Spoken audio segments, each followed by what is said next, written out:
오늘은 예수님의 증인되어 퍼져가는 교회, 예수님의 증인되어 퍼져가는 교회라는 제목의 네 번째 말씀 증거하도록 하겠습니다. 여러분 지난 한 주간 잘 지내셨어요? 네. 여러분 표정에서 승리했다라고 하는 눈빛이 드러나는데, 네. 지난주는 그래도 좀 괜찮았어요. 우리가 예배하는 것이 능력이다. 예배가 능력이다. 하나님 앞에 나아오는 것 자체가 이것이 세상과는 비교할 수 없고 세상은 넘볼 수 없는 어마어마한 권능이다 라고 하는 것을 우리가 함께 이야기를 나눴죠. 같이 한번 볼까요? 예수님의 증인되어 퍼져가는 교회의 세 번째 시간이었는데, 중요한 것은 오직 성령이 너에게 임하시면 너희가 권능을 받는다고 했는데, 우리는 권능이라고 하면 병 고치고 놀라운 일이 벌어지고 이런 것만 생각하다 보니까 나는 권능이 없는 것 같아, 나는 권능을 못 받은 것 같아 라고 하는 자의식이 우리에게는 있죠. 늘 약하고 부족하고. 그런데 그게 아니라, 중요한 건 권능이 아니라 오직 성령이라고 했어요. 오직 성령이 너에게 임하시는 자체가 권능이다. 그래서 우리가 성령이 임하지 않으면 하나님을 알 수도 없고 하나님을 믿을 수도 없고 또 하나님 자녀가 될 수도 없고, 그래서 우리가 얻는 가장 중요한 것은 인간이 뭔가를 해내는 권능보다 중요한 것이 있다는 거였죠. 그것이 뭐냐? 바로 인간의 모든 노력보다 앞서야 할 것은 하나님의 임재를 향한 온전한 갈망이다 라고 하는 거였어요. 그래서 나로서는 할 수 없는, 내 힘으로 할 수 없는 그것을 하나님은 하신다. 그래서 하나님을 향한 갈망, 하나님을 향한 우리 마음의 소원을 품는 것, 그것이 바로 권능인데, 그것을 이렇게 표현했죠. 존 파이퍼라고 하는 보험주의 설교자가 이렇게 말했어요. 우리가 하나님 그분을 가장 만족할 때, 즉 하나님을 가장 만족한 자리가 어디예요? 예배죠. 이 예배의 자리가 바로 하나님은 우리 안에서 가장 큰 영광을 받으십니다. 여러분, 이게 권능이라고 했어요. 권능이 사람들에게 막 주목받고 높아지고 막 알려지는 게 아니라, 진짜 권능은 하나님이 영광을 받으시는 것이다. 그래서 우리가 하나님을 가장 만족하는 예배를 드리는 것은 하나님께서 영광 받으시는 권능의 길이다. 이것을 주여 말하면 예배가 권능이다 라고 했지요. 자, 그래서 우리는 예배라는 것을 다시 한번 돌아보길 원하는데, 예배는 지난 한 주간 나의 삶이 완벽했음을 자랑하는 자리도 아니고 그저 무난했음을 감사하고 넘어가는 자리도 아니라고 했죠. 바로 내 삶에서 나는 하나님의 영광을 찾고 높이는 그 가장 중요한 일에 무지하고 무능하고 심지어 무감각했는데, 그랬던 나를 그럼에도 불구하고 오늘도 붙잡아 주시는 주님만 높이는 것이 바로 예배다라고 했어요. 그래서 예배는 우리의 속사람, 낮아진 죄인된 속사람을 드러낼 수 있는 유일한 자리요, 그런 우리가 새로워지는 자리다. 그렇기 때문에 이것이 바로 예배의 권능이다 라는 말씀을 지난주에 우리가 나눴습니다. 그러면서 이 예배란 무엇이냐를 한번 또 살펴봤는데, 느헤미야 시대 잃어버린, 포로된, 나라를 잃어버리는 사람들이 돌아왔을 때 느헤미야가 그 사람들과 함께 성벽을 건축하면서 에스라를 통해서 말씀을 선포하게 했죠. 그랬더니 백성이 율법의 말씀을 듣고 다 울었어요.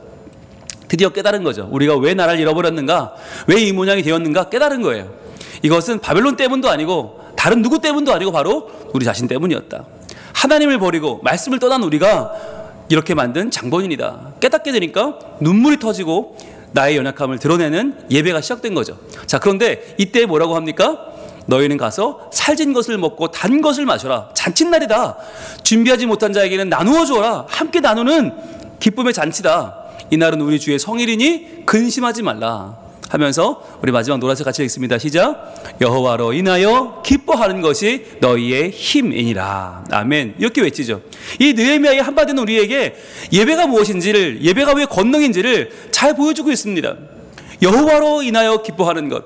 나는 약하고 더럽고 추하고 아무것도 아니에요. 그러나 그런 내 모습을 온전히 드러내도 받아주시는 분, 그런 모습을 다 드러내도 나를 끝까지 사랑해 주시는 하나님이 계시기 때문에 예배는 여호와로 인하여 기뻐하는 자리다. 그래서 오직 성령이 너에게 임하시며 너희가 권능을 받는다는 이 말을 구약의 언어로 번역하면 바로 여호와로 인하여 기뻐하는 것이 너희의 힘이니라. 아멘. 이렇게 번역할 수 있다고 했습니다.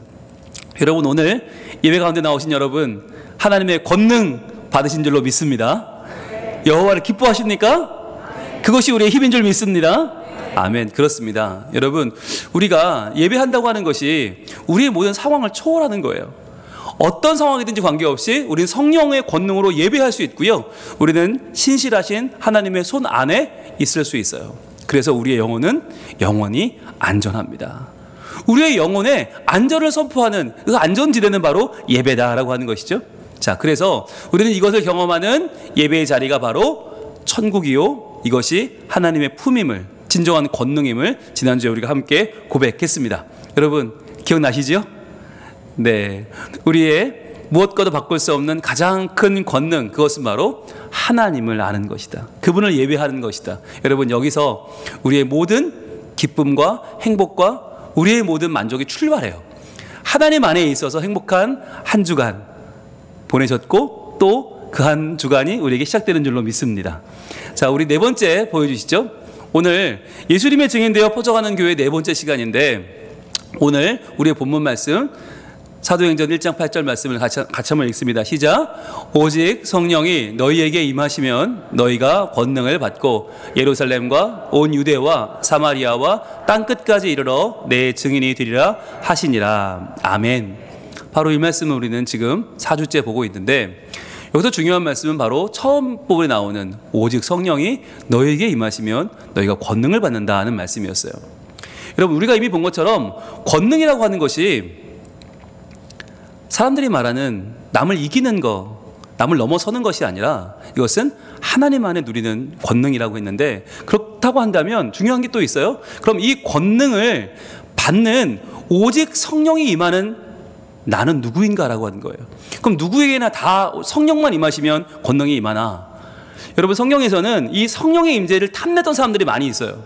그래서 돈을 주고 살려고 했던 사람도 있어요. 그러나 그들은 다 실패했어요. 여러분, 성령이 기계적으로 임하면 권능이 임하는 것이 아닙니다. 오직 성령이 임하시는 분이 있어요. 오직 성령이 임하는 사람이 있어요. 그게 누구냐라고 하는 거. 하나님의 백성은 어떤 사람이냐? 어떤 사람에게 성령이 임하고 그는 권능 가운데 살아가느냐라고 하는 것이 오늘의 핵심입니다. 여러분, 우리가 깨달아야 할 것은 여기서 말하는 이 권능이라고 하는 것이 남을 꺾고 남을 이기고 물리치는 권세가 아니다라고 하는 사실이에요. 우리는 복음을 전하러 세상에 나가면 세상과 싸우려고 해요. 그래서 니네가 믿는 것보다 우리가 믿는 게 더 세다, 니네가 믿는 것보다 우리가 믿는 게 더 확실해 라고 우리는 남을 설득하려고 하고 이 복음으로 마치 전쟁을 치르듯 합니다. 여러분, 그게 아니라 이 권능이란 무엇이냐면 바로 하나님과 함께 하는 데서 오는 참된 복입니다. 여러분, 복 중의 복이 우리가 하나님 안에 사는 것이고, 복 중의 복이 우리 하나님으로 만족하는 것인 줄로 믿습니다. 여러분, 그래서 오직 성령이 임하시는 그 사람은 누군가, 그 사람에게는 왜 이러한 권능이 임하게 되는가, 오늘 좀 보고자 합니다. 오늘은 설날입니다. 예, 설날 제일 많이 하는 인사는 새해 복 많이 받으세요죠. 예, 우리 옆 사람과 인사하면 시작합니다. 새해 복 많이 받으세요. 새해 복 많이 받으세요. 새해 복 많이 받으세요. 네, 새해 복 많이 받으세요. 감사합니다. 자, 여러분, 이 인사 너무너무 좋은 인사죠. 인사 오늘 많이 하십시오. 그런데 이 인사 가운데 담겨져 있는 우리의 현실이 있어요. 그건 뭐냐면 우리는 이 인사를 통해서 소원을 비는 거죠. 당신에게 참 복이 있으면 좋겠습니다. 작년에 좀 어려우셨죠? 그런데 올해는 잘 될 줄로 믿어요. 잘 됐으면 좋겠어요 라고 하는 소원이 담겨 있는 거예요. 여기는 그동안 나는 힘들었지만 앞으로는 좋아질 거야 라고 하는 기대감도 담겨져 있죠. 자, 그런데 이 말을 뒤집어 보면 뭐가 있냐면 아직 우리가 이 복을 소유하지 못했다는 현실이 드러나게 되어 있어요. 나는 지금 이 복이 없어요. 나는 지금 이 복을 내 마음대로 나눌 수 없어요. 그러나 나는 이 복을 꿈꾸고 있다, 소원하고 있다는 거죠. 그러면서 나는 누리지 못하고 있는 이 복을 꼭 누리고 싶다라고 하는 우리 마음에 간절한 소원이 담겨 있는 거죠. 그러니까 이 말 속에는요, 사실 뭐가 들어있냐면 인간의 현실이 들어있어요. 뭔가를 결핍되어서 그것을 갈망하는, 정말 진정한 복을 꿈꾸고 소망하지만 그것을 누리지 못하는 인간의 갈망이 묻어있는 소원이 바로 새해 복 많이 받으세요인 것이죠. 그래서 여러분, 우리는 분명히 알아야 되는 것이 이러한 우리의 결핍, 이러한 우리의 갈망을 뚫고 우리에게 다가오시는 분이 계시다는 거예요. 그래서 내가 너에게 진짜 복이 되어주마 라고 우리에게 다가오셔서 이러한 우리를 받아주시는 진짜 복이신 분, 그분이 누구십니까? 우리 함께 있습니다. 시작. 수고하고 무거운 짐진 자들아 다 내게로 오라, 내가 너희를 쉬게 하리라. 아멘. 바로 이분이에요. 바로 예수님께서 우리의 참 복이심을 믿습니다. 여러분, 이게 정말 정말 중요해요. 우리는 새해 복 많이 받으세요 라고는 하지만, 그러나 나도 복이 없고 너도 복이 없어요. 그러니까 복을 소원하는데 그 복을 아직 못 만났다라고 하는 안타까운 고백이잖아요. 그런데 여러분, 우리는 새해 복 많이 받으세요라고 하면서 그 안에 담겨있는 진짜 의미는 바로 예수님의 복입니다. 그 예수님 복을 많이 받으세요라고 하는 마음을 담고 이 인사를 해야 하는 것이죠. 또 이미 우리는 예수님 복을 받은 사람들이니까요. 자, 그런데 이렇게 예수님만 우리의 참 복이심을 성경에서 우리에게 명확하게 알려주고 있는 참으로 귀한 한 인물이 있습니다. 그는 바로 모세입니다. 모세는 하나님이 주신 십계명을 받아서 그 백성에게 증거하고 백성을 하나님의 법으로 살게 했죠. 근데 그 백성들이 말씀대로 안 살아요. 맨날 도망가고 맨날 하나님 거역하고 부정을 행하고, 그러나 그럼에도 불구하고 포기하지 않는 하나님의 그런 마음을 보면서 모세도 하나님의 마음을 배웁니다. 그리고 그 마음으로 마지막 그의 유언처럼 남긴 축복의 말이 있습니다. 바로 신명기 33장 29절인데요. 같이 읽습니다. 시작. 이스라엘이여 너는 행복한 사람이로다. 여호와의 구원을 너같이 얻은 백성이 누구냐? 그는 너를 돕는 방패시요 내 영광의 칼이시로다. 내 대적이 내게 복종하리니 내가 그들의 높은 곳을 밟으리로다. 아멘. 여러분, 신명기가 34장으로 끝나요. 34장에서 모세가 죽거든요. 그러니까 33장 29절은 뭐냐면 마지막 숨을 헐떡이며 모세가 뱉었던 한마디인데, 그 한마디가 뭐냐? 같이 우리 맨 위쪽 같이 있습니다. 시작. 이스라엘이여 너는 행복한 사람이로다 라고 하는 거예요. 이스라엘이여 너희가 비록 광야에 있고 너희가 지금 힘들고 너희가 아직 먹지 못하고 너희가 아직 꿈에 이루지 못했지만, 그러나 너희는 정말 행복한 사람이다. 너희는 새해 복 많이 받으세요. 받았으면 좋겠는 사람이 아니라 이미 행복한 사람이고 이미 복을 받았어요. 여기 뭐가 들어있나요? 바로 존재가 들어있습니다.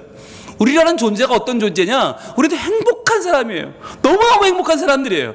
왜냐하면 이스라엘이기 때문이죠. 여러분, 이스라엘은 나라 이름이기도 하지만 사람 이름이기도 하죠. 누구였어요?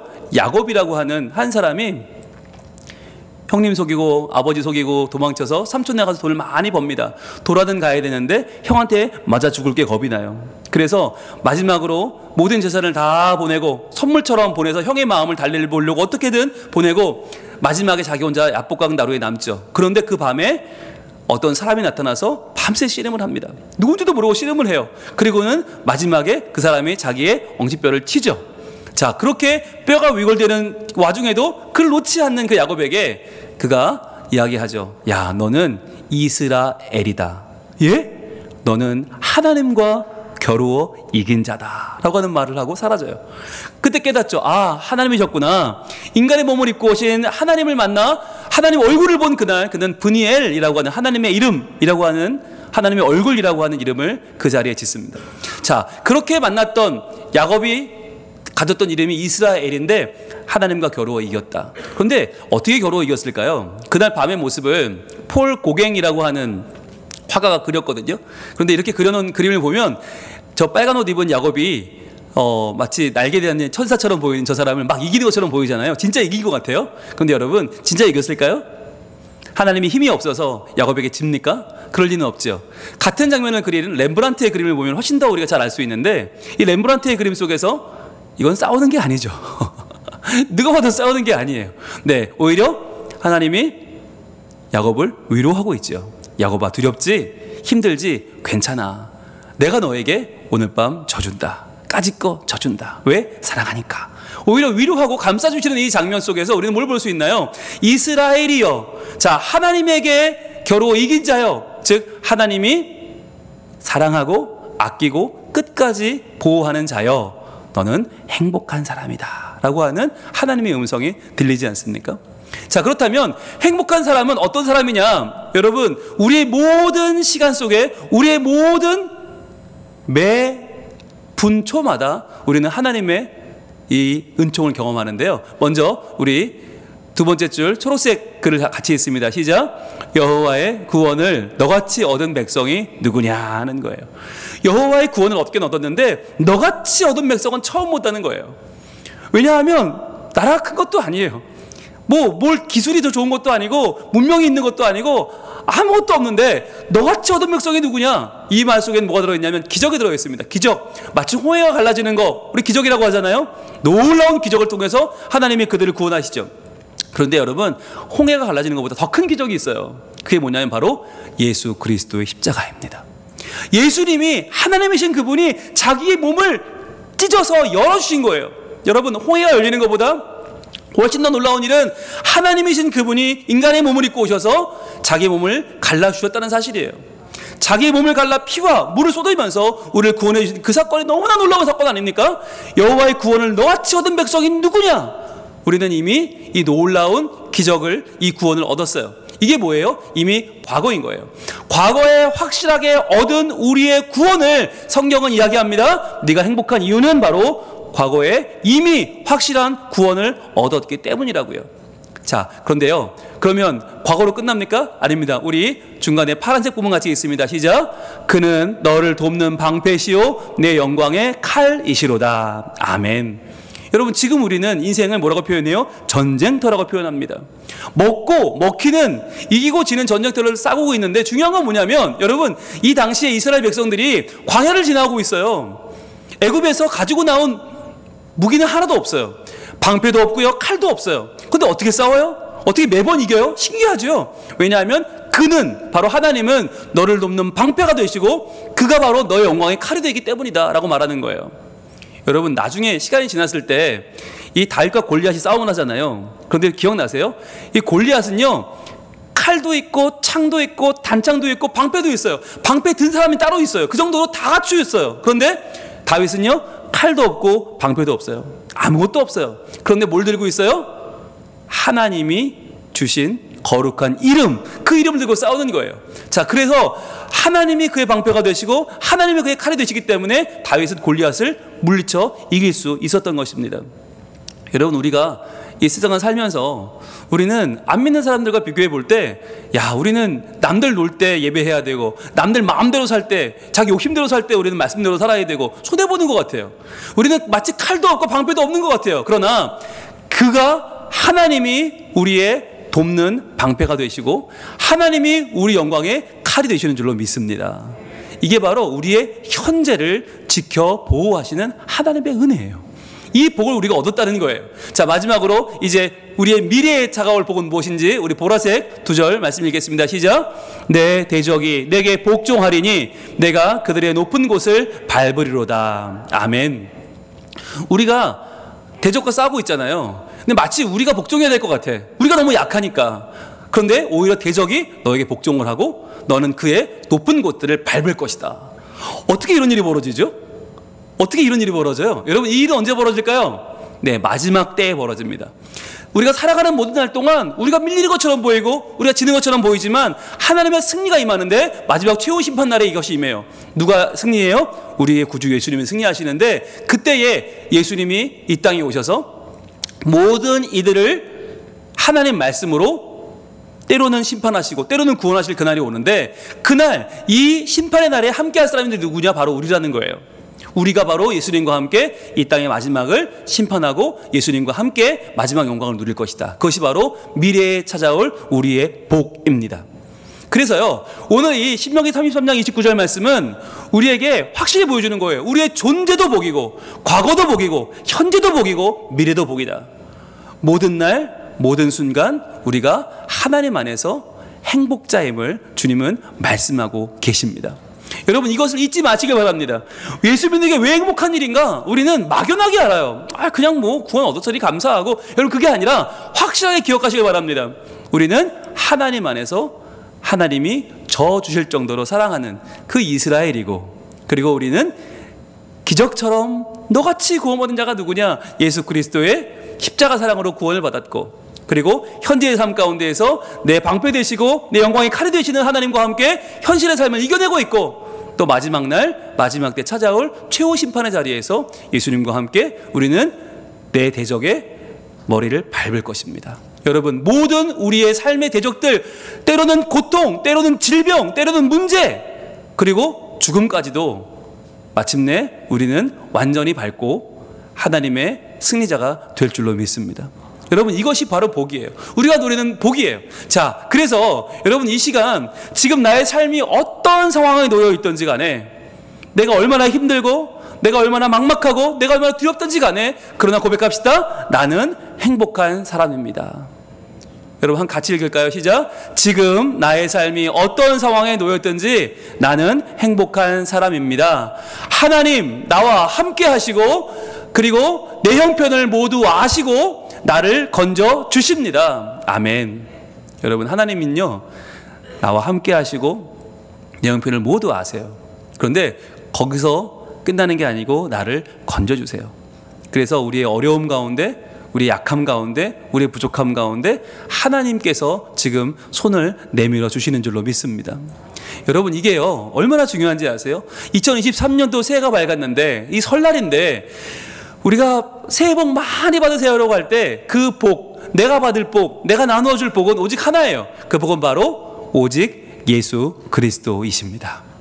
예수님, 그 예수님이라는 복을 여러분 많이 나누어 주시길 바라요. 오늘 하루 새해 복 많이 받으세요 외치면서 그 마음속에서 예수님이라고 하는 그 이름을 여러분 외칠 수 있기를 축복합니다. 그렇게 될 때에 예수님의 십자가가 내 십자가가 되는 거예요.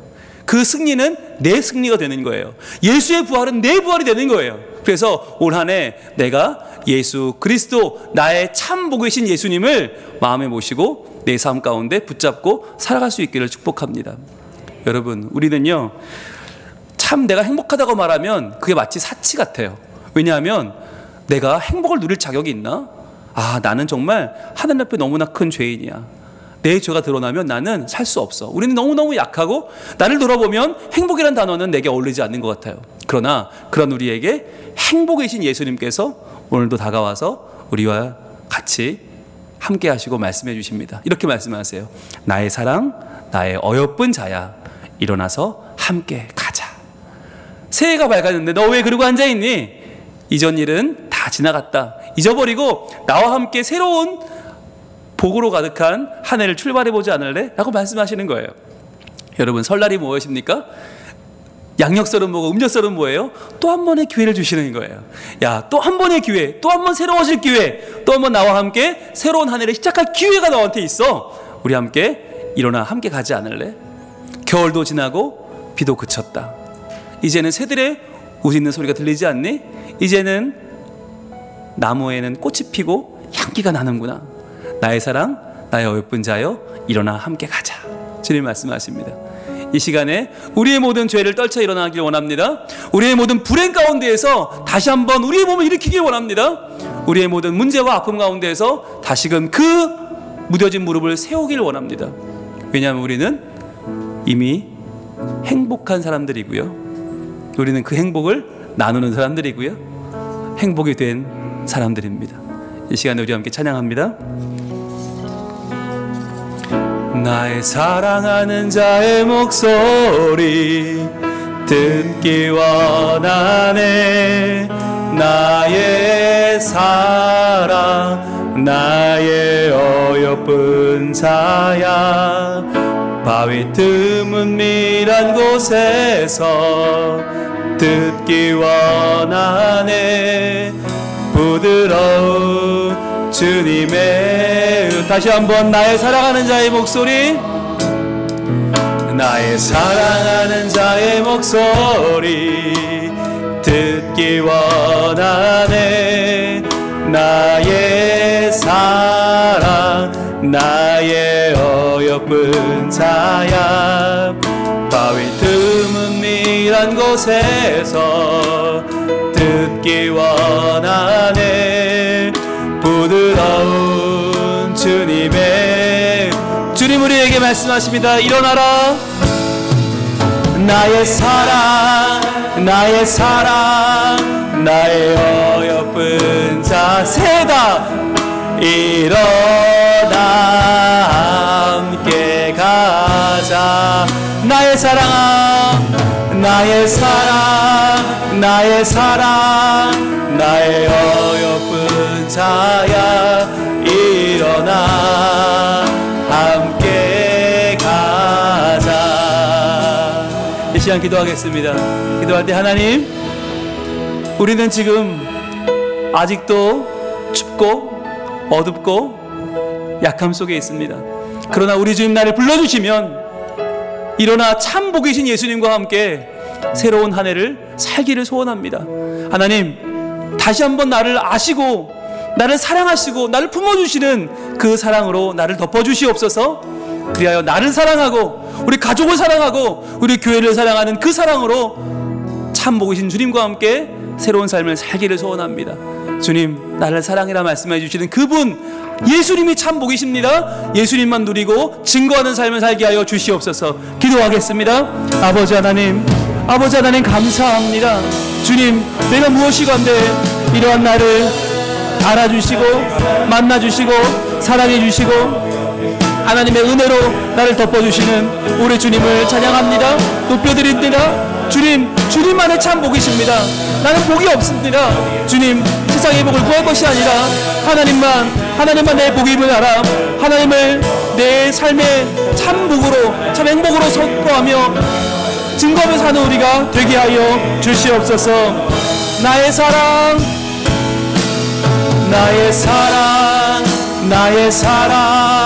나의 어여쁜 자야, 일어나 함께 가자.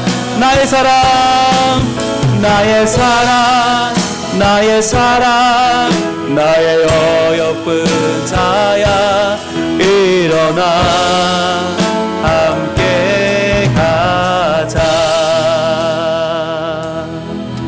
오 하나님 감사합니다. 설날을 맞아서 새해 복 많이 받으세요 인사하는 우리에게 그 복이 무엇인지 오직 성령이 우리에게 임하셔서 우리가 받는 권능, 하나님 안에 받는 그 구원의 기쁨, 나와 함께 해주시는 보호함의 감격, 그리고 마침내 마지막 때 함께 누릴 놀라운 승리의 영광임을 저희들 알게 하시니 감사합니다. 주님, 우리가 행복한 자임을, 이미 행복한 존재임을 다시 한번 깨닫게 하시고 이 행복을 나누며 전하며 증거하는 예수의 증인되어 퍼져가는 교회로 또 한 주간을 살게 하여 주시옵소서. 예수님 이름으로 기도합니다. 아멘.